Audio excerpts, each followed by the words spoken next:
Insurance Town. I'm the mayor, Heath Shearon, and the host of this podcast. Guys, I'm super excited that you're here hanging out with me today because I got my good friend, broker Brett Fulmer, coming to hang out with us today, and he does a great job breaking down some of the things that we talk about when we say insurtech, or we talk about venture capital, or we talk about startups and incubators, and you hear all this stuff out there. You see these different tech conventions and all these things going on. Some of you, like me, might be thinking, what in the world are they talking about? What's going on? So broker Brett's here to talk to us a little bit about that. And I want to get into that episode as soon as I possibly can. So I want to talk to you about my good friends over at Smart Choice. I'm proud to have them as a sponsor, and going on now, coming up in our third year almost. And I'm super proud to have them here. They are the fastest growing agency network for a reason. They have no lengthy contracts. They have no upfront fees, and they share in their bonus and contingencies. And they just want to help you to be the best agency owner you can be, whether it's looking for markets or advice or help placing accounts in the commercial realm or the personal lines. They just want to help you, and they can help you in so many different ways. So you might want to go to smartchoiceagents.com and check it out, and tell them the mayor sent you. Also, my good friends over at Cover Desk. Cover Desk is an awesome sponsor because they do all things virtual assistants. If you're looking to add staff, you're looking to grow, if your team is at max capacity and you need more staff, look at no further than Cover Desk. Look at virtual assistants as an option because they become a part of your team, and they become a fabric of your culture, what you're doing on a day-to-day basis. And you're really going to enjoy working with them because Andy puts them through rigorous training and helps them to understand how we operate as an industry and what we do as agencies. And they want to come in and just help. I've worked with several VAs over the years from Cover Desk, and every single one of them are top notch, and they do a great job. Go to coverdesk.com. They have a one-on-one approach, or they also have a team approach. If you want to have someone come in to help with reshops, or helping with special projects or a book roll or anything like that, look no further again than Cover Desk. Go to coverdesk.com. Now, when I opened up the show talking about broker Brett, I'm gonna get out of the way because I want you guys to hear this phenomenal conversation. He comes back in, I think, for the third time, maybe. We'll figure that out. So sit back, relax, and enjoy my conversation with my good friend, Brett Fulmer. Brett Fulmer, my main man. What's going on, brother? I'm back, man. Thanks for having me. Looking forward to catching up on the recording here. Yeah, dude, it's gonna be fun. We've had you've been on here a couple of times now. Yeah. So by the way, we didn't talk about it before, but I like the Ted Lasso reference. Believe back there. I like that. Yeah, Ted Lasso. That's a solid show, man. Sometimes when you have your I think it's over forever though. I just watched the last episode, and I'm not gonna lie, I teared up a little. I think it's good though. Like I like that they seem to have a good idea on how long shows should run these days, and I feel like even Succession, they didn't stretch it out. They could have. Yeah. It's kind of funny. I feel like both those shows we could tie back to business and startups for sure. But but yeah, you gotta stay positive. Got to cheer on your people. And Ted even had those moments where he has his toughness and his guile. Like his dart scene, whatever else. It was sort of like what I'll call like a chosen optimism, a kind of scene. Yeah. I love the show. It was one of my favorites, and I caught up the last episode the other day, and I was like, oh man, I really think it's over now. But maybe they'll do something. I don't know. But I think the way they set it up, I think it's over, which is good. But anyhow, we're not here about Ted Lasso, but I did notice the Believe sign in the background, so I thought that was cool. So anyhow, since most people already know you, let's do like a sprint down memory lane just to kind of catch people up to maybe even more recent of what you're doing now, and that'll probably let them know why I wanted to bring you on again. So, yeah, absolutely. Thanks for having me back. I have a retail brokerage that I run through Smart Choice. I've had a great relationship there. So I actually started on the recruiting side for the group as well, past year and a half. And then been around startups basically since I got into insurance, because a lot of the insurtechs gave me my first ability to write business. So I was kind of lended my 2 cents from there as well. But yeah, enjoy the game, try to play it on a couple levels and having a good time. Yeah, man. And, I wanted to start off because one of the things I've been seeing for a while now from you but more recently, and I've heard more stories about it as I've gotten to know friends that are involved, is this thing you started several years ago called Broker Brews. Yeah. Tell me a little bit about that, what that's meant to you, what that is. And, if anybody's in California and wants to get involved, tell them how they could, any of that kind of stuff. Yeah, it's kind of fun, and we're going to do our best to line up some templates. So if people want to run it, we can kind of run a bigger network or give them some of our best practices. It was a meetup about insurance years ago. Tried to make an InsurTech thing for like 6 months and nobody showed up. This is 5 or 6 years ago. And then it's been a pretty casual networking group that, in a weird way, I think actually fits more sort of what I'll call post-COVID, where people are a little more down to earth, a little bit more jeans and polos. I kind of felt like pre-COVID, it was a little bit more suits and excellence and seriousness. And I feel like past couple of years have kind of made us all, I don't want to say a little humble. Maybe this is just a SoCal thing, but it kind of relaxed everybody a little bit. And it's been a great hang. It's not just insurance folks, it's real estate folks, lawyers, finance people, payroll, HR, a little bit of everything, which is cool. And then people like it because you'll have your competitors there, but there's plenty of business, especially in SoCal, 100%. but there's plenty of business. And so they kind of run into their peers, whereas in your traditional networking groups, kind of one-offs. But yeah, so we've been doing that. We did one in the Inland Empire last month. We're going to do one up in LA actually this month with some VCs and startups.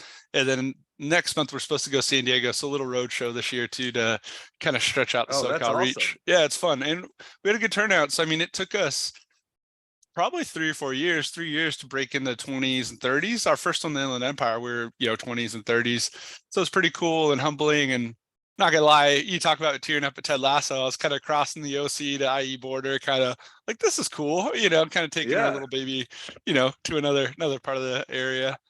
Dude, it's pretty fun.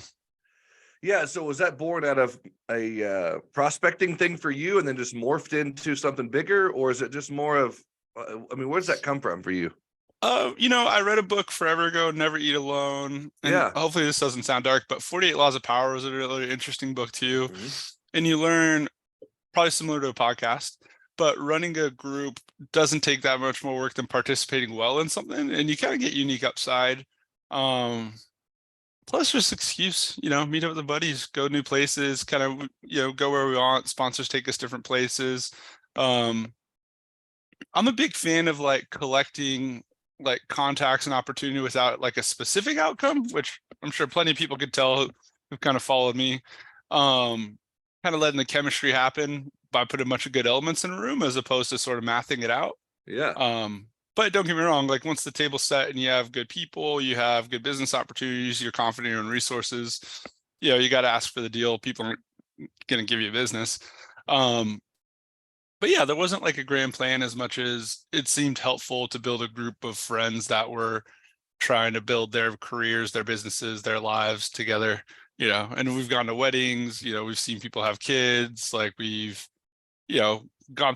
seen people through the whole dating cycle to marriage and all that. It's pretty fun, the 5-6 years we've done together. Yeah, it's cool. As everybody that listens to this show, and I posted about it this morning, I'm a huge relationship guy. And I think that's where you go, I think that's how you get a lot further in this business, is building those relationships. And I see you involved in Chamber of Commerce in Newport area, I'm guessing. Yeah, it's fun. And I see you involved in the Broker Brews and whatnot. And so I think that's super cool. And then I see you meeting up with your insurance nerds buddies in Utah, and that was awesome. And I want to dive into that too. But for those that did, before we, go to Utah, I want to keep it right here for a minute because I do think we're on to something a little bit here. And I think I like that you thought about, the roadmap of how to do this. If someone, say in Little Rock, wanted to do this, or in Arizona or in Texas, wherever, what does that look? What'd that look like for you? How long did it take you to set up? And, what would that look out of the box? Is it all sponsored or anything come out of your pocket? What's it look like? So I would say just the effort on my side, for the most part, it's nominal. We'll go to different breweries. If there's a sponsor, they typically pay for food. And then we've been buying event insurance lately just because it's getting a little bigger and it costs $100. So in case somebody's driving home, whatever else. So that's a small thing that's kind of elevated. We have drink tickets, and it's like trial by you trial and error. Yeah. We've had a couple open bars, and even on a weekday, people get a little excited. So we found the drink tickets is kind of like a middle ground, where if you have to ask somebody for the drink, it kind of slows you down a little bit. A bunch Yeah. of salespeople, it's Oh fun. yeah.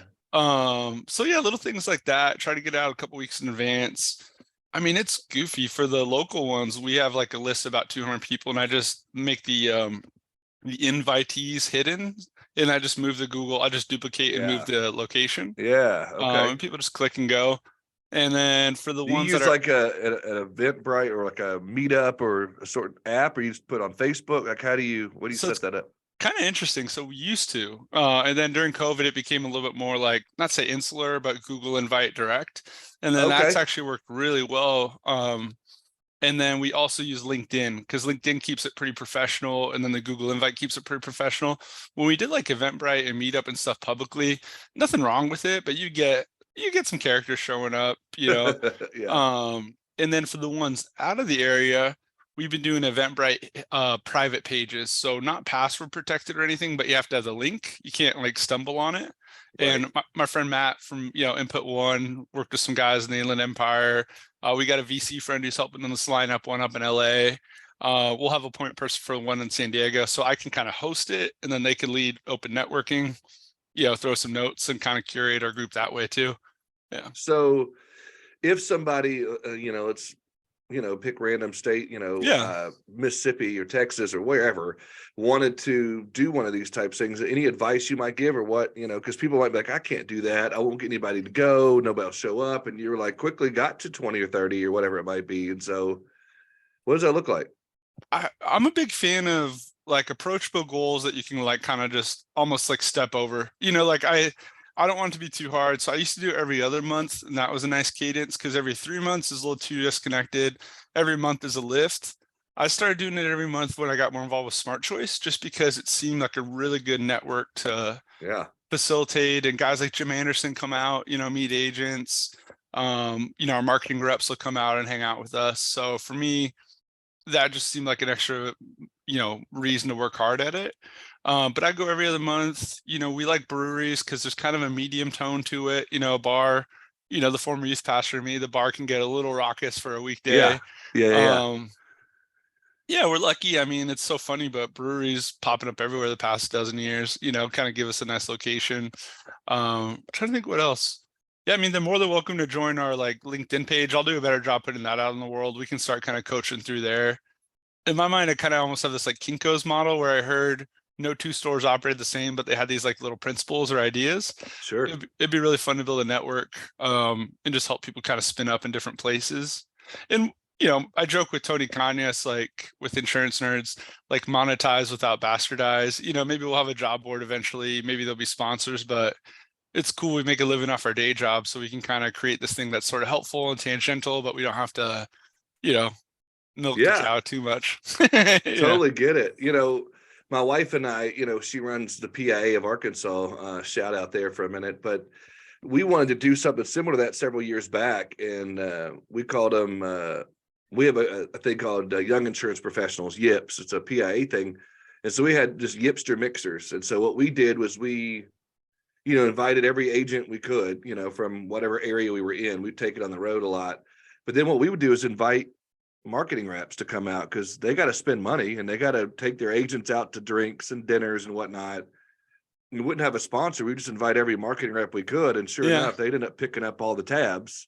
And any tab that was left open, it'd go on Insurance Town or PIA or Smart Choice or whoever. But usually the marketing reps would be happy to do it, and they could check it off on their on their list of, hey boss, I saw 14 agents tonight at the Yip Mixer.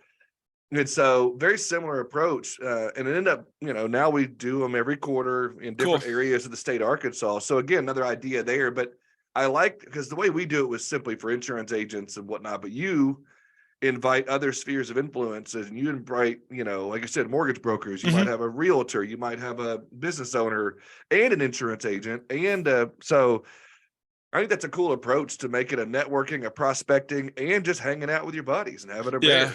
Yeah.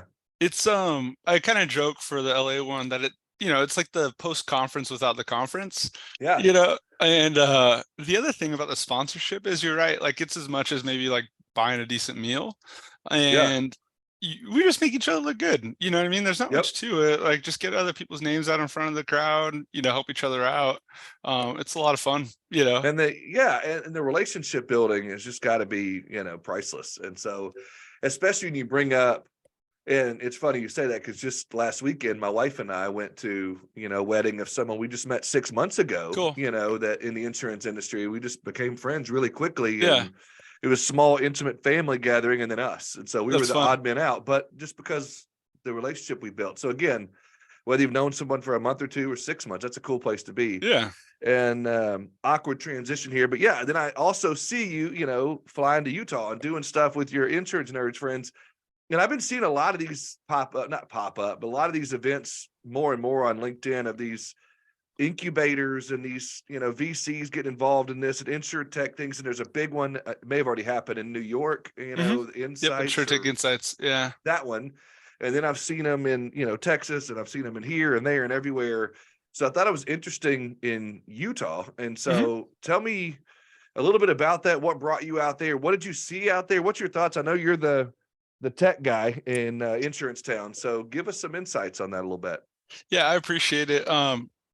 I would say techie for an agent, and then not quite there for anybody in tech. If I said techie, you'd probably make fun of me. So Wade Millward's awesome with Rycor. Super nice guy, super encouraging. He's given me some opportunities. I was really excited about the chance to go support him. And then Margot Giles with like Iris, probably butchering that. She's another good friend of ours. Being in SoCal, there's definitely headaches in California, reasons people want to leave, but there's also really cool things like LAX. Get anywhere in the world, pretty much straight shot. Yeah. Cost me about $200 to fly from LAX to Salt Lake. Left on a plane at 8:30, and I had to leave my house, 6 maybe 5:45. Not the end of the world. So I take off at 8:30, get there at 11:30. Went to lunch with Wade, a pre-event where I got to hang out, with like Paradiso and Daniel, Sung and all those guys. It was cool. Got to go by agency VA's office, hang out with Wesley. It was really fun.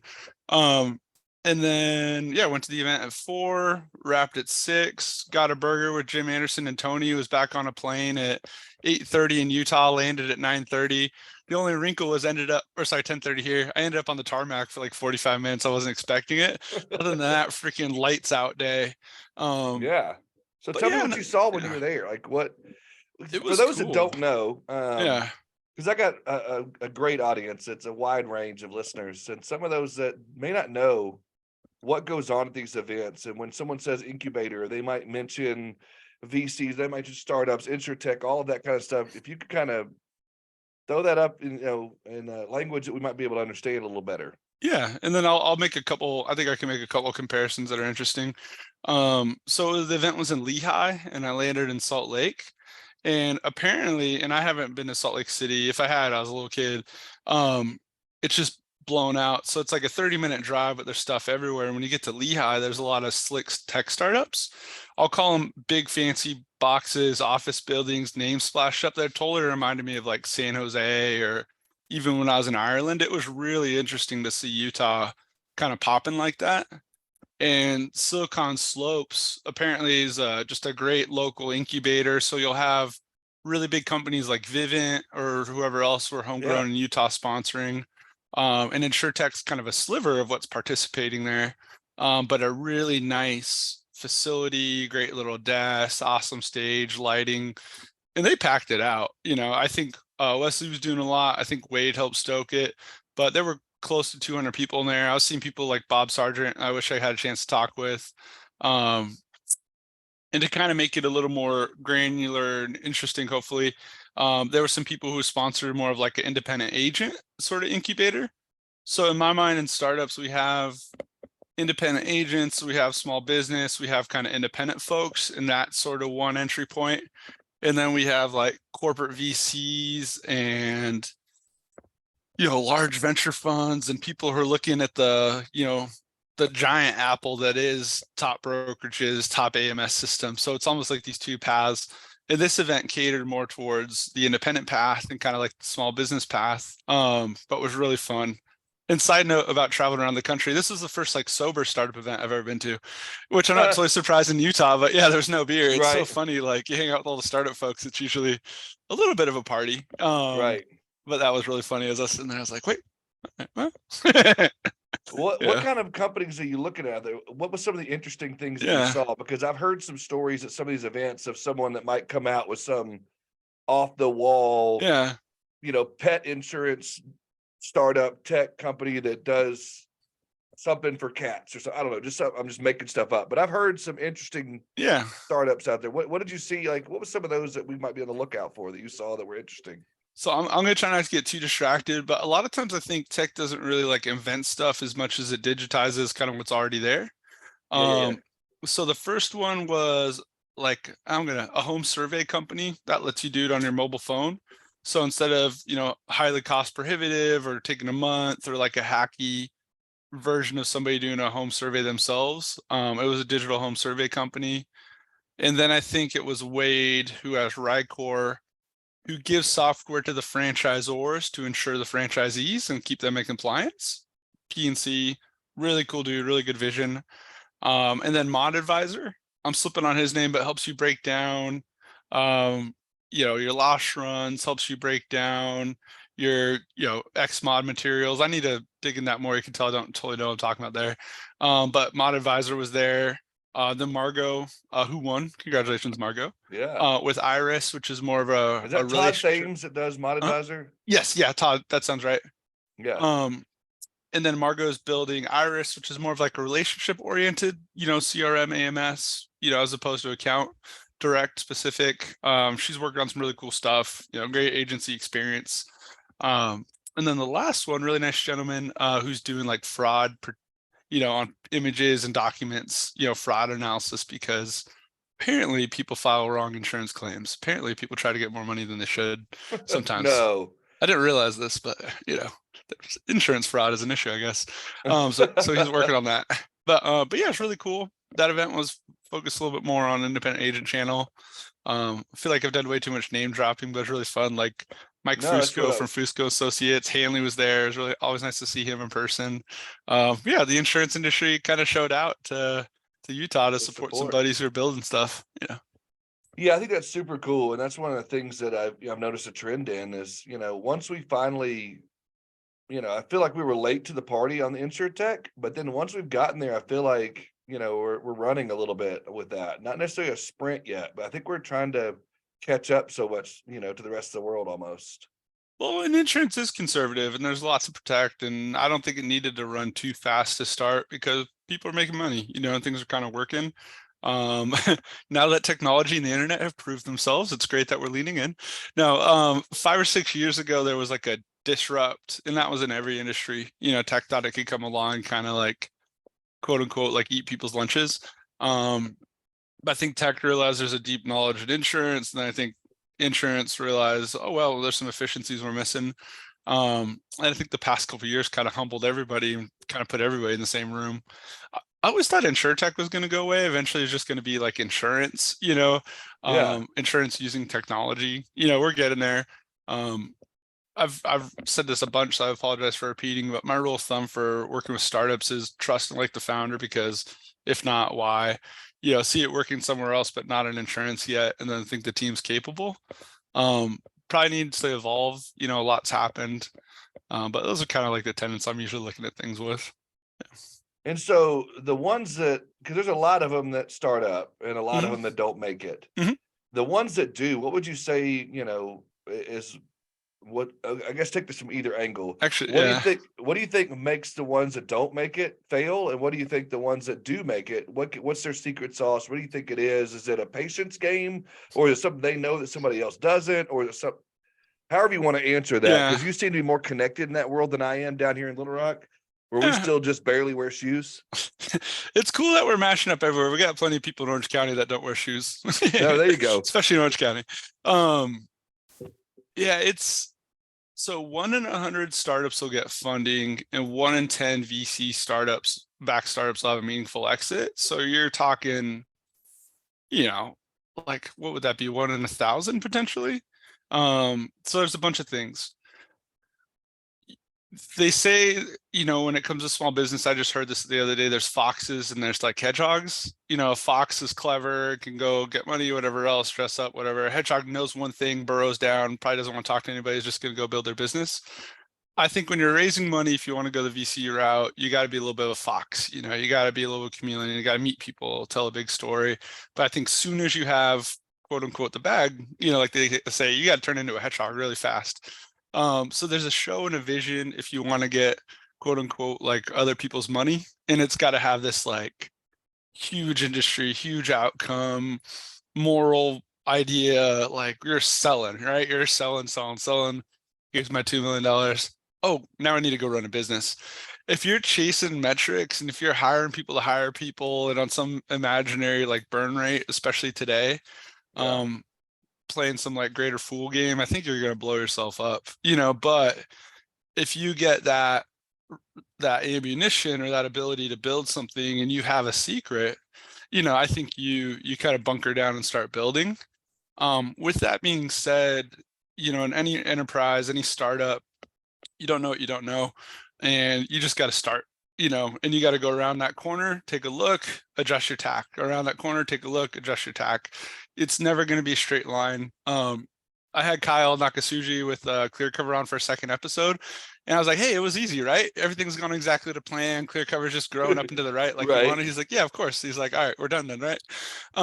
Just joking because it's a show. I'll say, like, it's wild. Yeah. My theory is always you need like 4 ways to win. You need a few different revenue streams, a few different deal paths, a few different type of partnerships. If you're dependent on like one crux, sometimes you got to hit that number. That's the Andreessen Horowitz thing. Sometimes you got to pull that out, but I'd rather have 4 ways to survive, 4 levers to pull. Made like a kind of quiet company service D2C arm plus a product built for agents, because we're really good at getting product out. We're going to learn some stuff in the D2C side that's going to help us in the agent side and vice versa. I think you need constant test kitchens. I think today you have to have an eye on profitability, which is like, almost a 4-letter word for startups, but businesses are supposed to make money. Tony Kanius would say it's insurance and it's technology. It's insurtech. You need both to survive in our game. I would say you need, and I'm just listening to podcasts talking about this morning, but you need people who know how to sell and sort of build a business, but you also need people who understand the finance and the spreadsheets and sort of how to math it out and make sure you're not going to blow up. And you have to make hard decisions. My only 2 cents, the only advice I give to founders is I get a little more gray hair, is just stay close to the problems. Like it's going to hurt. It's not going to be fun, but talk to your sales guys, talk to your customers, make sure you're in the fight with them, because I think that's where the solutions come from. Yeah. Yeah, no, I completely agree. And so for the insurance agents that are listening, because I could go off on a long rabbit trail on this and name drop and whatnot with you, but for the agents listening to this that are wanting to dive into, more technology and getting into some of these now proven, in my opinion, insurtech companies, whether it would be, again, a name dropping, but Openly comes to mind. Yeah. Branch comes to mind. There's a whole bunch of them, and I won't keep going, but I've had people from both those companies on my show, and even, some of these other ones that have done really well in the trucking space or in some of these other spaces. What is there any way you could help them, to think about, can you trust these companies, what to look for in an insurtech insurance company? And they come to me again, like with Openly, they might say, well, all they do is home. What am I going to do with the auto? And how do I package that? What do I do? Or those ones that only do auto, and the ones that do, there's a whole lot of things that go into that. And some agencies want to run into that, but they're a little hesitant. So is there any advice you could break that down for them on, and maybe share a few nuggets on that from your perspective as an agency owner? Yeah. I don't think it's got to be a top to bottom, like full reset. I would just think, hey, what's bothering you the most in your day to day? If you don't always want to write a full package, an umbrella and cars and home for Chubb, if you're if you work primarily in commercial, but occasionally you got to take care of different needs, and one of your insureds, buys a house, Openly could be really cool, and can get that done for them quick. I don't know Branch as well.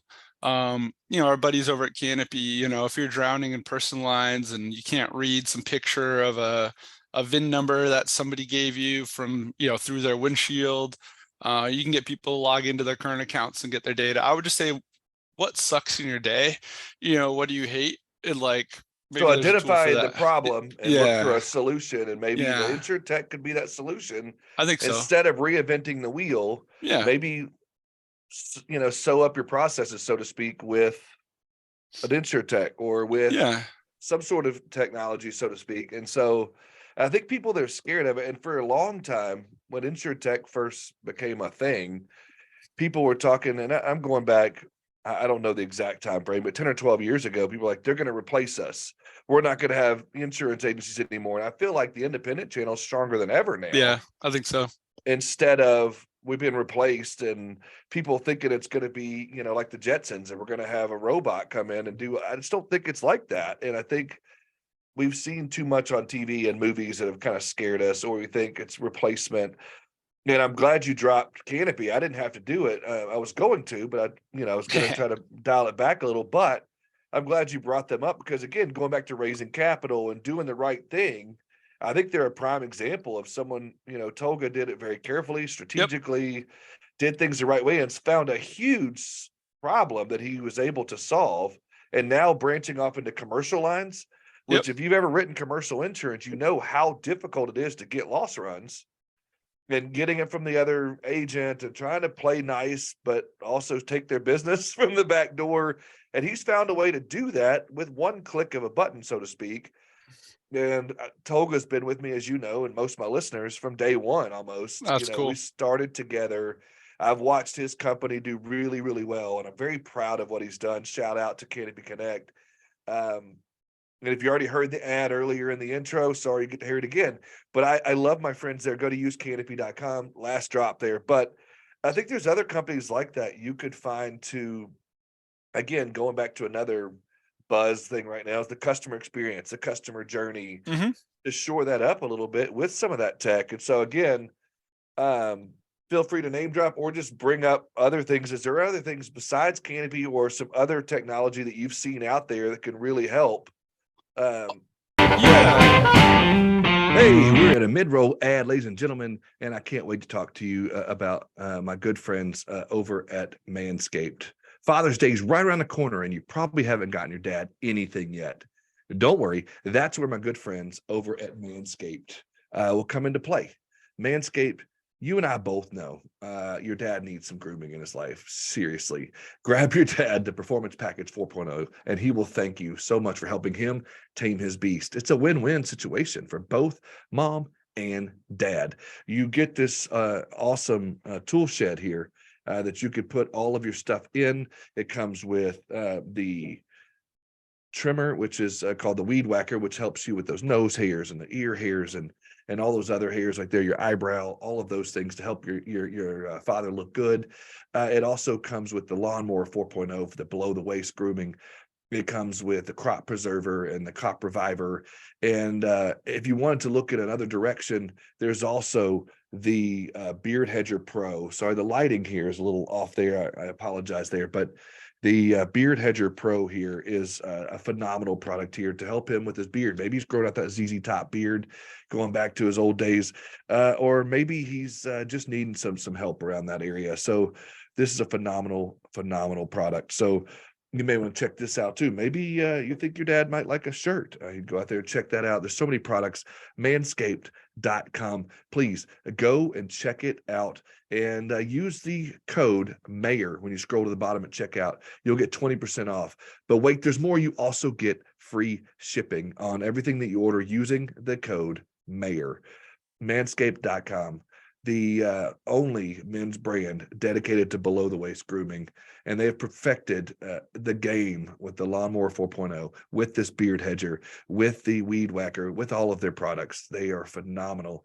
Go check it out. Also, my good friends over at Canopy Connect. We reference Canopy Connect in the show, but they are the one-click solution to getting all those deck pages you need to quote your prospects. Guys, I can't tell you enough about these people. They've been with me since day one.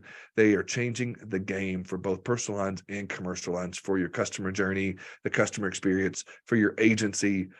Go check them out at usecanopy.com. And again, if you use /Heath, you're going to get a discount. You're going to also get to check out the demo there. You can see a video with me talking about how great it is. Go check that out. Usecanopy.com /Heath. Thank you so much, guys. Now let's get back to the show. Yeah, I'll probably stay off specific names, but That's fine. And Rob's awesome too. I always like hanging out with Rob. We joke around a lot. He's the best. I just know that there's been at least one agent specifically who focused on technology clients who've built a very good living. And he said every time he got buried, he just found a new tool. And I think the biggest issue with InsurTech a couple of years ago was there's a lot of point solutions. And now I think they're a lot better at kind of talking to each other. It is still a little bit of a duct tape sort of ecosystem, and not to shout out, big orange companies, but they're doing things that want to connect the dots a little better, make it a little easier for things to plug in together, which is really cool. And I think that's where we got ahead, because even the biggest of the big companies can't fix everything, and there's enough for them to chew on. So that's cool. I think that's ahead in the right direction. Yeah, and not to agree. Talk about the big orange companies too much, but they've also brought in more insurance people, I think I've noticed, which is cool too. Again, I think ahead in the right direction. So I wouldn't be mad at that. I would say technology isn't a cure-all. It's not going to solve everything. You're not going to plug something in and be done. You got to watch your business processes. You got to watch your people. You got to watch your culture. And then it's just something that can make things a little more connected. I still think the fundamentals are the fundamentals. Yeah. And my advice, and I would love to hear your thoughts on this. I've been removed from agency owner world for a few years now, but I would think, map out your customer journey of what you want it to look like, from, prospecting to inking the policy to however many touch points you want to do. And I'll shout out, you mentioned him earlier, Paradiso, whether you take that approach of I think he has 23 touch points throughout a customer journey. That's cool. Or if you want to have 4 or 5, whatever that looks like, I would say map that out and then find out where can I make this more streamlined with technology, or with maybe, again, to shout out CoverDesk. Let's just go do some name dropping here. Yeah. But, CoverDesk, or if you want to bring in any other VA company, but, I think CoverDesk is the best. But, you bring in that, or you bring in something like Canopy to make that journey better, or an InsurTech company like Openly, or something. I think, in my opinion, you map out your journey first and then kind of fill those gaps in with where you feel like tech would fit in. And again, you're more versed in this than I am, but am I off base on that? Or no, we're talking about technology because there's a lot of funding and exits, and we see wealth creation, hopefully value creation. It's the people, man. It's the process. It's the customers. That's what it's about. All this other stuff, it's honestly probably us partially just amusing ourselves. It's the customers at the end of the day, and you gotta know how you're treating it. I'm 5 years in, and to be honest, my stuff's a mess. I got to get more organized if I'm going to keep doing my own thing. It can get ahead of you, as you branch into a bunch of different avenues and kind of get pulled a few directions. It takes real discipline to say, this is what I'm doing, this is how I'm doing it, or even to niche into something. And that's where I gotta mature a little and know what I'm focused on. And yeah, shout out to CoverDesk too. Andy's awesome, and they're killers at what they do. 100%. Yeah. 100%. So do you ever see a world where, and I always wanted to experiment with this, and I think I've, heard other people say this, obviously, so it's not an original idea, but that there could be a one-man operation that, automated everything and ran an entire operation off of just tech or VAs or whatever. And do you think that could ever be a world where that could happen? They never touch the customer, talk to the customer, anything like that. Could that be something that could ever happen? Or do you believe, like I do, it's always going to be a relationship and need that personal touch? I think you could use the service centers. I think you could use the VAs. I think you could take it pretty far and do a lot by yourself. I think that if you ever went fully automated, because there are lead shops these days, I don't want to mention it, I don't want to get you in trouble, I don't want to pick on anybody because they may be customers of somebody or something. But it's always going to be commoditized, and it's not going to be a sticky book. And it might be kind of bunk policies that get out the door. you can do it. It's being done today. And I think it was even probably done in the 80s, you know what I mean? Like just big old mills. But you're not going to build like you're not going to build an asset, and you're not going to build something of pride. You're going to have a funky little book of business you could spin out for like a year and a half's revenue. But if you want something really cool and really killer and curated and like a book of business you're proud of that, is going to be worth a lot, I think you still need eyes on it. It's sort of like you can have a robot make a pizza, but like a pizza chef's probably going to crush it, Yeah, over the 100%. little frozen robot pizza today. I think similarly, you can just spit out a policy, but it's going to be way different, for now, So you mentioned a big orange company, not by name. I can, but one of the things that we've kind of studied over the last 3 years, several years, and even more recently is, a study of how many pieces of tech the average agency has. And what was found was, I think the average was 8. Okay, I can see that. It starts, in my opinion, with that agency management system. It's kind of like the hub. And then everything else kind of shoots off from there. And so again, whether it's, obviously from the agency management system, you got to have a CRM. And then from there, you've got to have whatever other technology you need.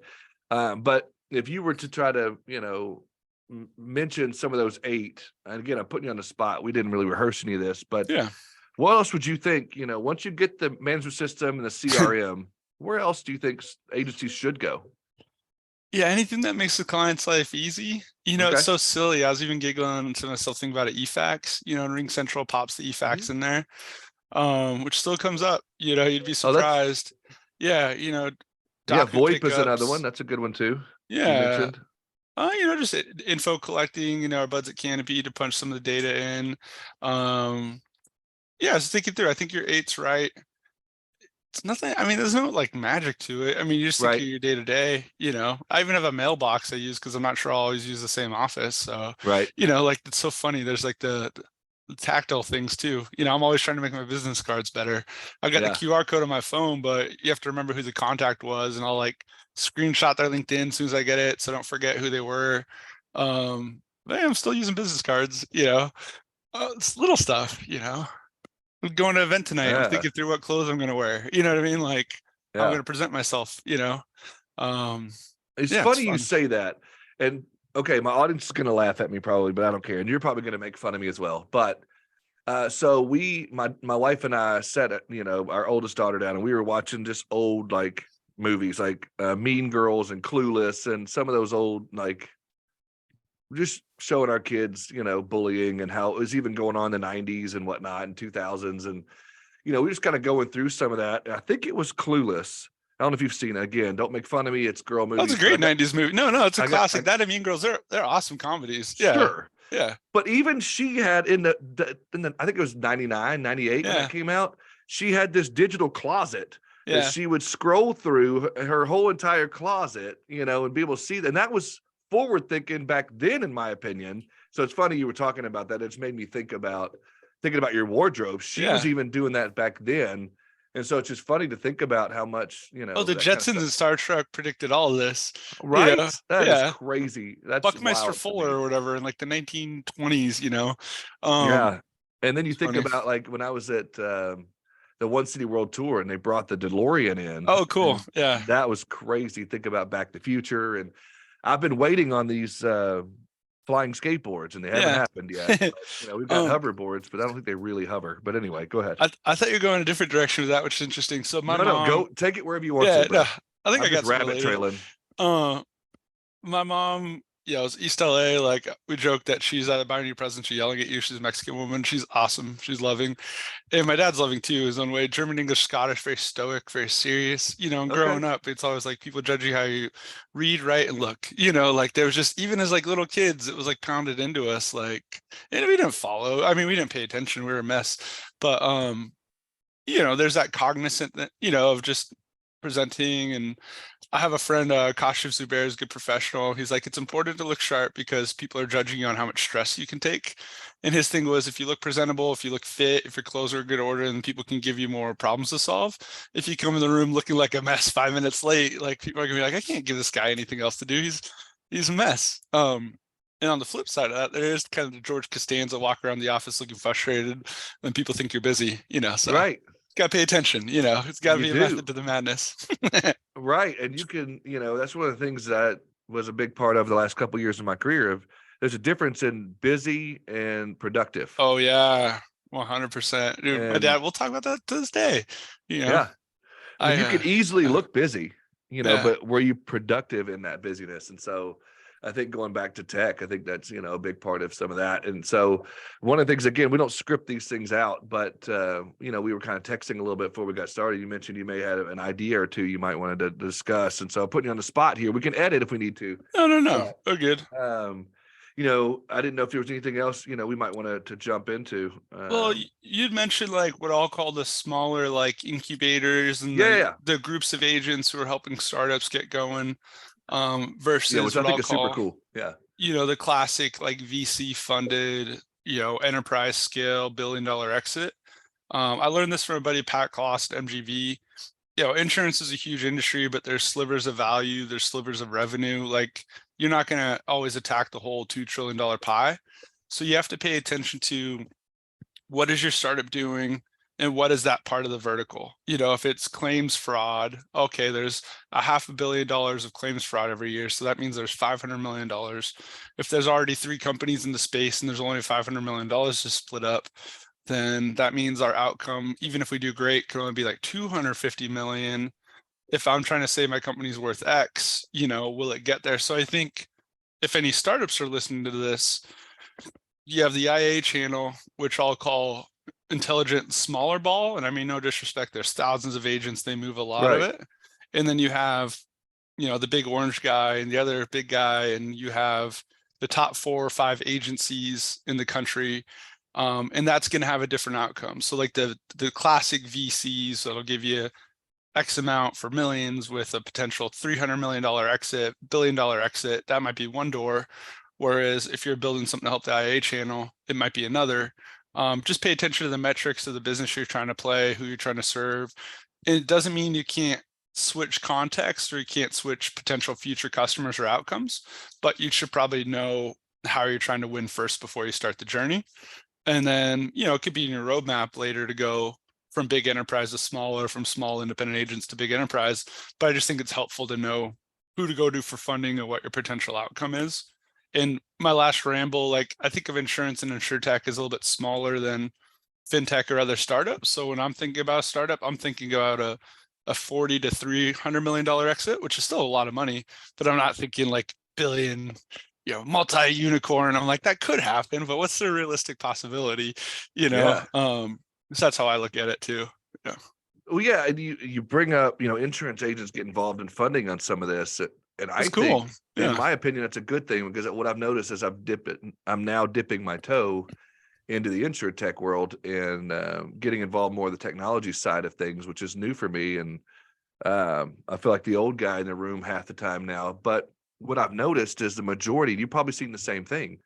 The majority of these insurtechs are ran by people that are not from the insurance world. They don't know the language necessarily. They may not know how to run an agency or how to run a carrier or how to run this.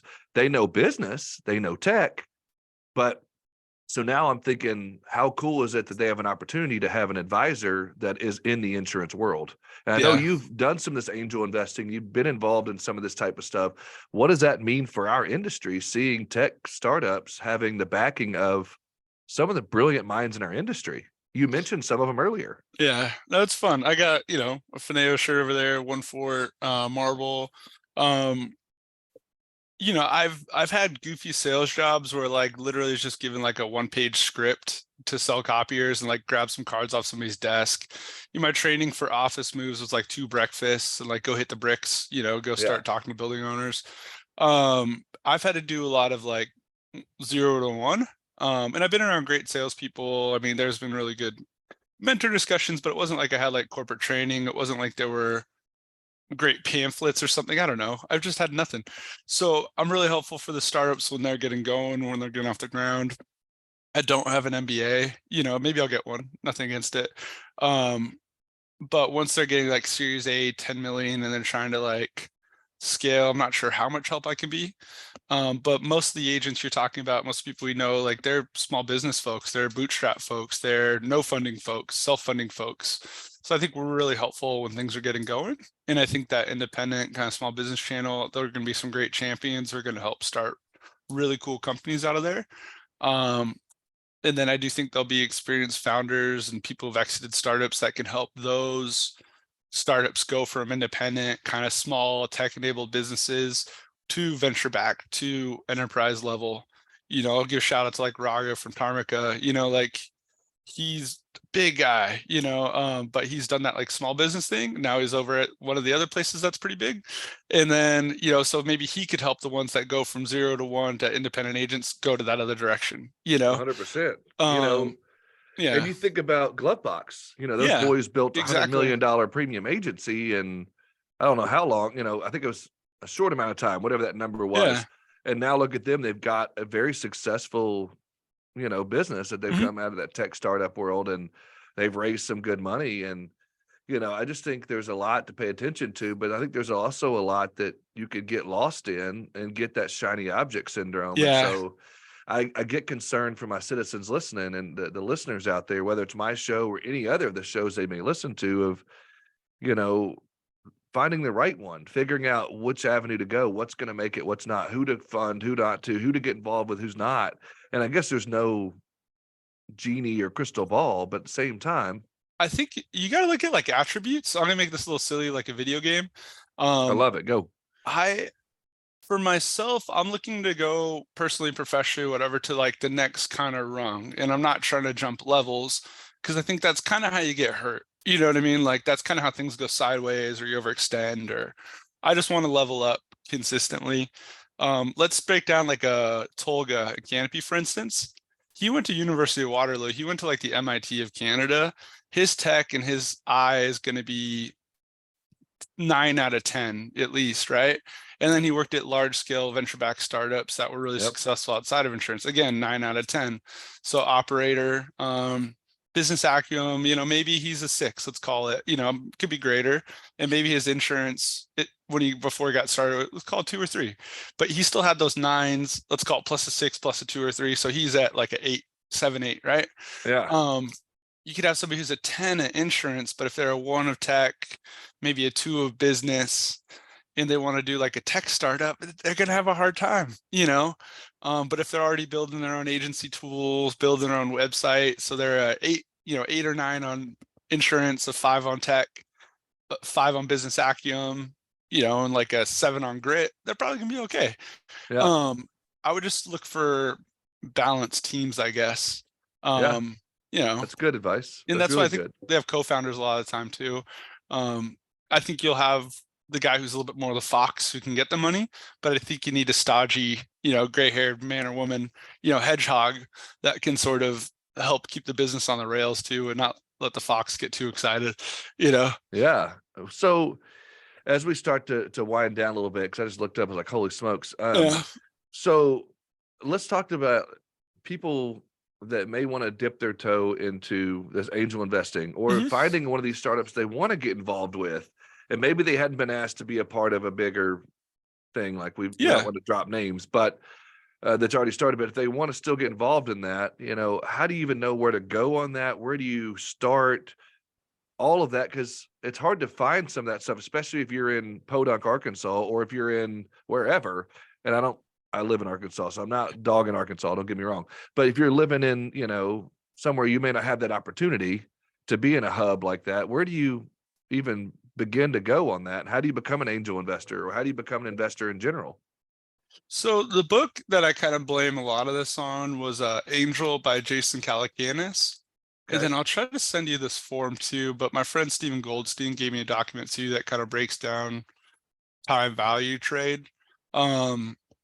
If you're a huge heavy hitter and you got reach, maybe you get 2%, 1% of a really early stage startup to be very hands-on. Sometimes it might be like 0.1%, and that's where you got to think like, is the outcome going to be big enough? I don't want to go into too many details of my deals, but you just kind of got to be realistic about your time commitment, what value you can bring. For me, rule number one was always trust and like, because you're going to spend some time with these people. You know, what I mean, it's going to be years. You know, Yeah. so you don't want to sort of choose to hop into something if it's going to be pulling teeth. Um, Twitter of all things is a really fun water cooler. I know I've kind of nudged you on that before. That's where I've connected with some great folks. LinkedIn's okay too. Um, and then just regionally, there's a great group in Ohio. There's a great group in Utah. Yeah. There's Miami's got a group. So most places I would say have a node, or you can spin one up. Um, Going back to the broker Bruce thing, you could create a community. I would say like design it for your own sort of enjoyment, so you'll have longevity. Yeah. And the other trick I think is make other people look good. If you're talking about yourself the whole time, people get a little burnt out. But So become a name dropper like Brett Fulmer. of course, I have my list over here, and I'm gonna forward this to everybody. Very intentional. Yeah, And I yeah. love that. And I think that's a smart way of going about it. And so, because I do know, and I talk to agents large and small on a daily, and a lot of them are like, hey, what if I did back the next enterprise? What if I did, find this right thing and side income or whatever it might be, or I help this angel investment that helps me here and does this. And because I've noticed a lot of insurance agency owners are, one foot in the selling world and the other foot in the let's make the industry Well, greater. they kind of want to entertain themselves too, right? Because once you have a business set up and running, spinning over, if it's spinning off a little bit of cash, I think some of it's just to stay engaged. And I think I use the analogy of when I was growing up in the business, maybe even you yourself, it was a lot of one foot in the insurance agency and one foot on the golf course. And I Yeah, think a lot of times nowadays, instead of it's that one foot on funny. the golf course, now they're doing one foot more in the tech Content. space or the Yeah, content tech. space or the Yeah, Twitter or TikTok or whatever it might be. yeah. And I think there's nothing wrong with that. I just think it's interesting to see how we've migrated and how we've changed a little bit. Don't get me wrong, there's still a lot of golfers out there in the No, that's a insurance good read. industry, No, but that's fair. My situation is a crack up because I accidentally did it backwards, where I was hanging out with like Nick Lamparelli and those guys, yeah. and I got involved in startups really, before I knew anything. And I know more than I did, but I still know I have a long ways to go. So like I've had to grow up in front of people on the agency side while already, luckily getting a chance to be involved in tech, which is a ton of fun. Groups like Smart Choice have brought me along so far as an agent. But I'm really enjoying working on that craft, and I'm in my own head because going back to our attributes, like I can get tech, I'll give myself an 8 there. But in terms of an agent and sales and operations, I'll go 3 or 4. P&C, I'm probably close to a 5. Life, I'm probably a 2. Benefits, a 1 or a 2. Agency structuring management, 5 maybe. Processes, But 3. what I'm hearing is you got a Yeah, lot of room you can grow and a lot of yeah. area that you can, there's the ceiling's nowhere near close. And so that's fantastic to hear. I'm enjoying that, and I love that side of the game. Some people are like, "Why are you doing the agency stuff?" I'm like, "Because it's cool. Like, I want to get good at it." And to me, the high water mark is being able to feed yourself and then choosing to do other things. And I would love to get there, get further as an agent. So we're all growing. We're all working on something. Yeah.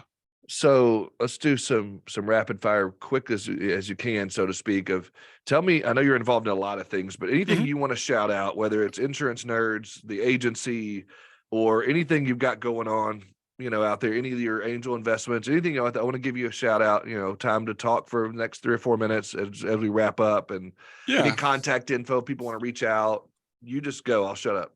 No, you're good. I appreciate it. Marble's been awesome. So it's funny, I actually have 2 startups out of New York right now. Policy Wallet, rewards and points. I would say true, what we call like fintech, big, shiny startup kind of skill and savvy, playing in insurance. And I don't mean to pick on us in that way, but I think they're doing really cool stuff. And then it's pretty fun, in New York as well as One Fort, and they've gone right after the middle market for cyber tooling quoting. Again, going back to the IA kind of small channel versus major 4 big outcome, I think they intelligently went right to the middle market because they saw if you get a couple W's there, you're looking pretty good. But I'm very blessed and thankful to be working with them more recently. And then Fineo, we're still a little quieter, but we're still around doing the life insurance, kind of sales platform. Just truly that was my like college and graduate school of startups. That took me from a 2 to an 8 or a 9 in startups. Before Yeah. Fineo, I helped a data visualization startup in the aughts, I guess they call it, like 2015. And then I had a pickup basketball website I tried to do in like 2004. But I didn't really know, Fineo was really where I kind of cut my teeth and sort of, earned my chops, and, went to like VC's house, and, Palo Alto, and brought beer because I didn't know how to like not show up with anything in my hand. And then Right. well, it's kind of fun. And then the caterer accused me. He's like, "You just brought those with Racer 5, a really good NorCal beer." He's like, "You just brought those because you want to drink them." I'm like, do you blame me? And Right. then this is where we all get to contribute. The party was a little bit tighter. Everyone's on the patio in the sun.